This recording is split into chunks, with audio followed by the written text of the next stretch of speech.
Assalamualaikum warahmatullahi wabarakatuh.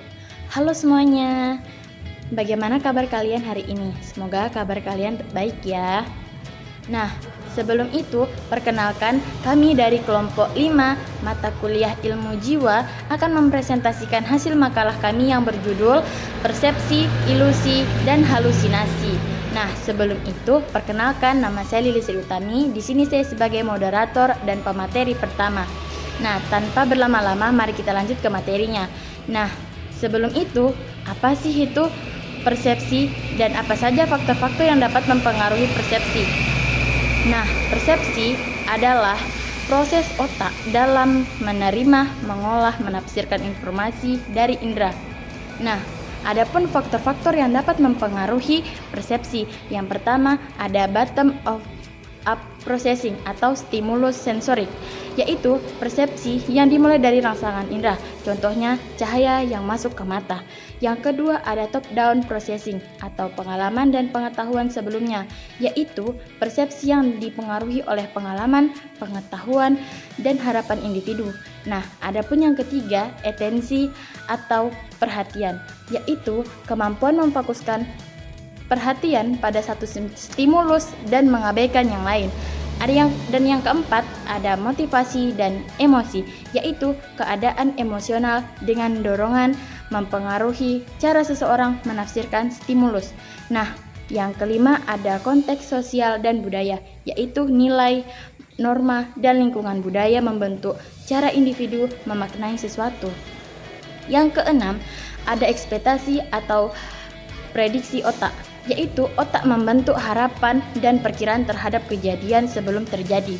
Yang ketujuh ada keadaan fisiologis dan neurologis, yaitu kondisi tubuh dari sistem saraf mempengaruhi cara otak merespon dan serta menafsirkan rangsangan.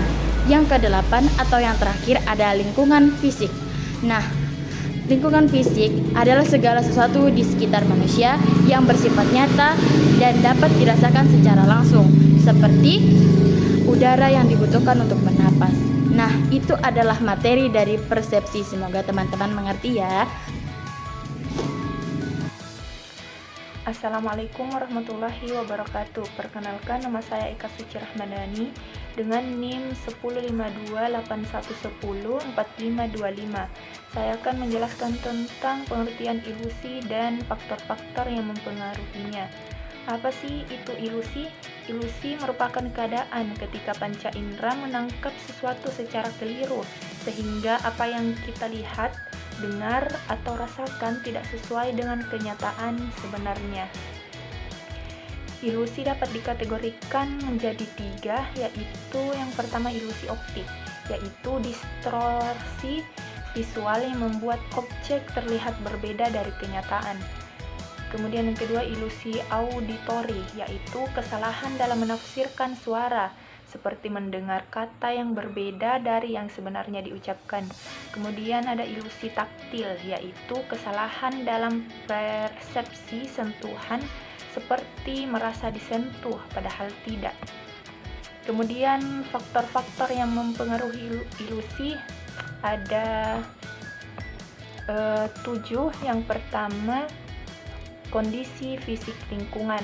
Kondisi fisik lingkungan ini adalah faktor-faktor alam atau buatan seperti cahaya, suhu, warna, dan bayangan yang mempengaruhi secara panca indera menangkap suatu objek sehingga dapat menimbulkan ilusi atau kesalahan persepsi.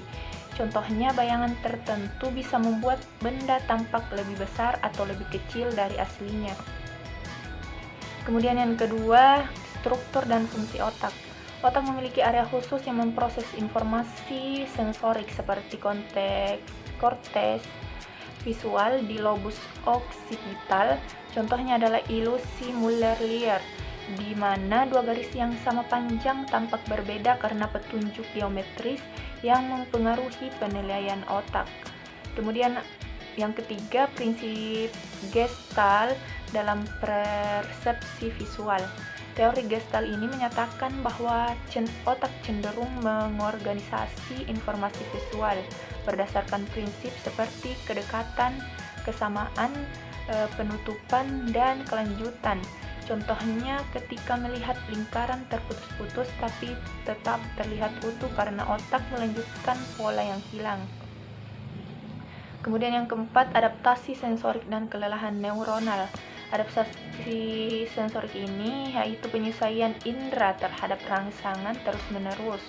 Contohnya bau parfum yang lama-lama tidak tercium. Kemudian yang kelima, ekspektasi dan prediksi otak.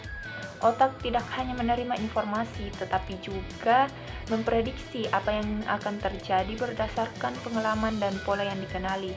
Contohnya dalam ilusi Hollow Mask, wajah cekung tampak cembung karena otak memprediksi bahwa wajah manusia biasanya cembung. Kemudian yang keenam, konteks sosial dan budaya.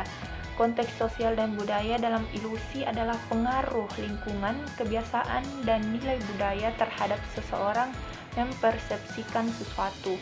Contohnya, orang dari budaya barat lebih mudah tertipu oleh ilusi Muller-Lyer atau panah ke dalam dan keluar karena terbiasa dengan bentuk keraguan, bentuk bangunan bersudut. Kemudian yang terakhir, ada faktor karena gangguan neurologis dan psikologis.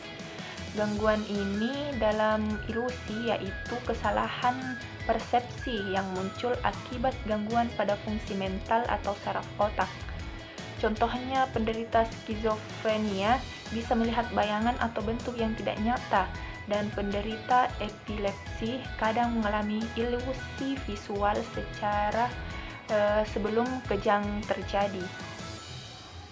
Perkenalkan, nama saya Elvira M. Saya dari kelompok 5.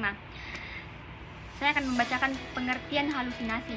Pengertian halusinasi berbeda dari ilusi adalah persepsi yang muncul tanda adanya stimulus eksternal. Individu yang mengalami halusinasi merasakan sesuatu, melihat gambar, mendengar suara, mencium bau, atau merasakan sentuhan. Padahal tidak ada rangsangan nyata yang memicu pengalaman tersebut. Halusinasi sering dikaitkan dengan gangguan mental seperti skizofrenia. Adapun faktor-faktor yang mempengaruhi halusinasi, yang pertama gangguan neurokimia otak, yang kedua gangguan neurologis dan struktur otak, yang ketiga pengaruh zat psikoaktif, dan yang keempat stres psikologis dan terutama emosional. Dan yang kelima itu kurangnya stimulasi sensorik, yang keenam model prediksi otak. Jadi itu saja, terima kasih.